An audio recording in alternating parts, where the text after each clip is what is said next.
타이완인 백점이와 대만의 사위 최세훈입니다.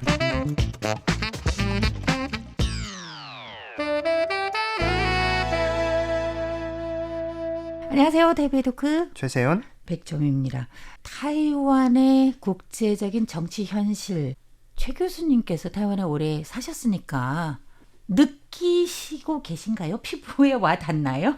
저는 많이 느끼죠. 네. 저희 학생들 때문에도 그렇고 제가 민주평통 활동을 하면서 맞아요. 민주평통 네, 활동. 국제교류를 많이 하잖아요. 네네네. 아무래도 이 중화민국의 현실이 외교적으로 굉장히 불리하고 그리고 이제 1대1의 조건으로 교류나 협력을 맺을 수 없기 때문에 굉장히 어려움이 많죠. 그동안 저는 시사성 프로그램을 담당을 하기 때문에 이 점에 대해서 많이 말씀을 드렸는데 이게 바로 국제현실. 우리가 유엔에서 탈퇴를 하고 계속해서 특히 1971년도부터 계속해서 단교 이러다가 2000년대 들어오면서 밀레니엄 지나고 나서는 더 심해지는 거예요. 이 숫자가 너무 급강화하는 거예요. 최근 10년 사이에 너무 빨라. 이건 더 빠르고요. 네. 그리고 21세기 들어가서 처음으로 우리가 정당 교체. 그래서 이거를 좋게 봐야 되잖아요. 네. 근데 우리가 외교적으로 너무 힘든 거였었어요. 이게 주권 국가가 외교권을 행사하지 못하는 게 얼마나 큰 일이냐면 사실은 일반인들은 그걸 못 느낄 수 있습니다. 근데 저는 대학에서 아이들을 가르치잖아요.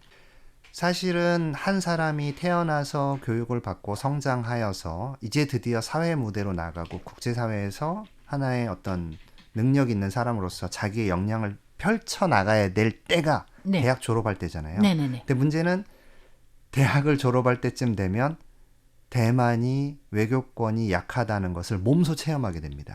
해외에 나가서 취업을 하는 것도 그렇고 사업을 시작해서 외교를 시작할 무역을 시작할 때도 그렇고 심지어는 어디에 신청서를 낼 때 네. 예, 워킹 할러데이를 갈 때 네. 이런 모든 거에서 다 문제가 되기 시작해요. 네. 그러면서 내가 그동안 갈고 닦았던 나의 실력과 재능을 펼쳐나가야 될 때가 외교권으로 딱 가로막혀 버리는 거예요. 네. 이게 얼마나 안타까운 일이냐면 대한민국 사람은 누구나 느낄 겁니다. 조선반도에서 태어났던 사람들, 네. 조선의 국민들은 외교권을 하루아침에 뺏겨서 그렇죠. 네, 일본 국기를 달고 올림픽에 나가서 네. 거기서 마라톤에서 금메달을 손기정 따도 선수. 예. 맞습니다. 그런 슬픔이 있죠, 그죠? 맞아요. 조선으로 오지 않잖아요. 네. 그런 것들은 굉장히 안타까운 일이고 지금도 그 메달 숫자는 여전히 일본 제국으로 속해 있어요. 네. 그리고 그 사건들이 야기했던 굉장히 많은 일들이 있었잖아요. 근데 그런 것들을 생각해 보면 대만이 지금 외교권을 행사하지 못하는 거에 대해서 우리가 연민과 거기에 대한 여러 가지 동정의식과 그리고 거기에 대한 우리가 목소리를 내야 될 부분들이 있는 거예요. 그래서 저는 우리 대한민국 국민들도 대만의 외교 문제에서는 조금 관심을 가져야 된다. 이렇게 생각하는 편입니다. 네. 그래서 우리가 국제 무대에서 물론 많은 사람들이 알지만 대만에 TSMC 있다. 대만에 이런 반도체 클러스터가 있다. 게다가 젠슨 황 비록 미국 국적이지만 사실상 대만 사람이에요. 이 사람 제가 봐서는 이중 국적입니다. 이런 대단한 과학기술 인재들 이거 다 타이완에서 배출을 했잖아요. 그래서 어느 정도 국제에서는 힘이 되는 것 같긴 한데 정치를 딱 넣어버리면 우리는 정말 힘이 없어요. 전혀 뭐가 안 되는 거예요. 그게 너무 안타깝거든요. 얼마 전인데 라시너 총통이 원래는 파라과이 가려고 했거든요. 그런데 보통 우리가 중미주의 우리의 수교국 남미주의 수교국, 사실 남미주 딱 하나 남았어요. 바로 파라과이인데 파라과이 간다고 이미 얘기가 나갔었어요. 그런데 나중에는 다나스 태풍으로 인한 이 수재가 있어서 우리 많은 재해구역도 있고 우리 위기를 맞다 보니까 내가 지금 출국할 때가 아니다 생각을 해서 출국할 생각 없다 이렇게 발표를 한 거예요. 이렇게 발표를 했을 때 내심 많이 가슴 아파요. 원래부터 나간다고 했던 걸 우리는 다 알고 있기 때문에 그 발표를 번복을 한 거나 마찬가지잖아요. 근데 그거는 진짜 할 수 없어서 그렇게 된 건데 그게 바로 뭡니까? 국제무대인데 미국하고의 관계예요. 네. 이미 로이터와 가디언 등에서는 미국 트럼프 행정부가 지금 관세 협정이라든가 중미 사이의 그런 무역 분쟁 때문에 뉴욕 경유를 거부한 것이라고 발표를 했거든요. 그쪽에서 그렇게 말을 네, 했죠. 암묵적으로는 다 알고 있는 사실인데 네. 그걸 대외적으로 말하기도 어렵고 네. 또 더군다나 최근에 파면 선거라든가 여러 가지 양안 관계 문제가 복잡해지면서 네. 더 이제 운신의 폭이 좁아지는 것 같아요. 네. 그런데 우리가 미국만 얘기할 게 아니라 대한민국을 얘기해도 네. 우리는 장관급도 못 가요. 장관급이 얼마 전에 잠시 다녀오긴 하셨죠. 그 아. 에이펙 회담과 관련돼서 해양 안보 네. 그리고 해양 자원과 관련돼서 해양위원회 원장님 잠깐 다녀오신 것은 있지만 네네. 장관급 행사를 연속적으로 하거나 정기적으로 하지 못하는 것은 너무너무 안타까운 네. 일이고 그리고 그런 것들을 사실 대한민국 정부에서도 조금 신중하게 접근해서 좀 해결해 나갈 필요가 있다고 생각합니다. 왜냐하면 지금 양국 관계가 네. 예전과는 많이 다르지 않습니까? 네네네, 반도체 맞습니다. 협력이라든가 네. 그렇죠? 그리고 지금 우리가 서로 멀리 떨어져 있는 것 같지만 해양으로는 다 연결되어 있거든요. 네. 얼마 전에 우리 어부들이라든가 표류했을 때 이 대만에서 해양위원회에서 와서 우리 해양 경찰이 좀 보호해주고 또 돌려보내준 경우도 있었고 앞으로 안보 환경이 좀 더 위태로워지면 더 많이 신경을 써야 되거든요. 네. 근데 제가 알기로는 지금 서로 커넥션이 그렇게 탄탄하지도 못하고 또 현재 지금 민진당과 한국의 민주당 정부가 네. 공식적인 이 채널이 조금 탄탄하지 못해요. 예전에는 좀 더 가까웠었죠. 네. 네, 예전 정부하고는.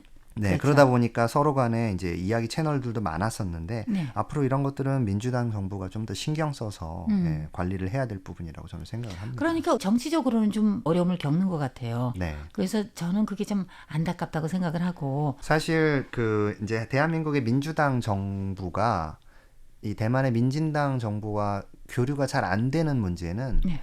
중국과의 문제도 있지만 오히려 일본과의 문제도 굉장히 연결이 됩니다. 그러니까 우리는 일본과 아주 친하죠. 그렇죠. 민주당 정부는 일본과의 문제를 과거사 문제를 좀 더 면밀하게 해결을 했으면 좋겠는데 그럼 또 국제사회에 또 협력이 필요한데 민진당 정부랑 그게 좀 잘 안 되거든요. 네. 그러다 보니까 거기에서 먼저 말이 막히고 또 다음에 민주당 정부를 민진당에서 대화를 좀 해보려고 해도 이 중국과의 문제에서 굉장히 민주당이 소극적 입장을 보이기 때문에 그러니까 자꾸 이야기가 끊어지는 거예요. 이게 너무 안타까운 일이고 이런 굉장히 복잡한 이 다이나믹스가 역동성이 있다는 걸 이제 국민들도 좀 아시는 분들은 아시거든요. 근데 네. 그런 부분에서는 현 정부도 굉장히 어려움이 있다는 거를 좀 이해해 주시면 좋을 것 같다는 생각이 듭니다. 우리는 당연히 이해를 하죠. 저는 당연히 정치적인 현실을 아주 네. 이해를 하는데 뭐 이럭저럭 이야기를 하고 이해는 다 해도 그런 거 있잖아요. 네. 마음으로는 다 이해가 돼요. 그렇죠. 근데 그게 네. 좀 슬프죠. 우리 현실. 저는 청년들이 갖는 그 상실감이 가장 크다고 생각을 해요. 그러니까 지금 대만의 청년들은 그 어느 때보다도 국제적인 역량이나 이런 것들이 대단합니다. 국가적인 위상도 지금 대만 중화민국이 굉장히 높잖아요. 네. 그런데 이제 국제사회에 나가서 자기의 역량을 한번 뻗어보려고 하면 자꾸 이렇게 단념되고 이제 가로막혀 버리는 것이죠. 네. 제가 그걸 가장 크게 느꼈던 사건이 BTS가 한참 인기가 있었을 때 유엔에 가서 전 세계 청년들을 대표하여서 거기서 연설을 했습니다. 네네. 사실은 유엔은 그렇게 엔터테인먼트에 있는 사람들을 불러서 연설을 시키고 그러지 않았거든요. 관행이 아니었는데 유엔에서 그 회의를 하고 있는 회의장을 개방해서 거기서 BTS가 뮤직비디오를 찍게 만들어줬죠. 네. 그리고 거기서 연설을 했어요. 네. 대만의 아티스트들이 그걸 보고서 그 격차가 지금 중화민국과 대한민국의 격차가 이렇게 크게 났다는 걸 정말 온몸으로 실감하게 된 사건이었죠. 그래서 그게 대한민국에서는 굉장히 국뽕이 차오르는 순간이었지만 또 이 중화민국에는 그게 굉장히 가슴 아픈 네, 일이 우리는 되었기도 했습니다. 우리는 기자도 잘 못 들어가요. 우리가 네. 좀 많이 슬픈 그런 게 많아요. 국제 현실 그렇죠. 네. 면에서는. 네. 아, 이러다 보니까 오늘은 또 슬프게 끝내야 될 것 같네요. 하지만 우리 한국에서 듣고 계시는 시청자분들께서는 이 중화민국이 대한민국의 건국 과정에서 얼마나 많은 영향을 이제 행사했고 또 우리가 얼마나 많은 그 빚을 지었는지를 꼭 기억을 해야 될 것 같고요. 다른 나라는 다 잊어도 한국은 잊으면 안 됩니다. 이렇게 물론 마무리를 하고 싶습니다. 한국이 우리한테는 정말 잘해주죠. 우리 항상 제일 최고 좋은 친구, 좋은 이웃이라고 생각을 합니다. 오늘도 고생하셨습니다. 타이베이 토크 여기서 끝 마치겠습니다. 담당의 최세훈 백점이었습니다. 감사합니다. 감사합니다.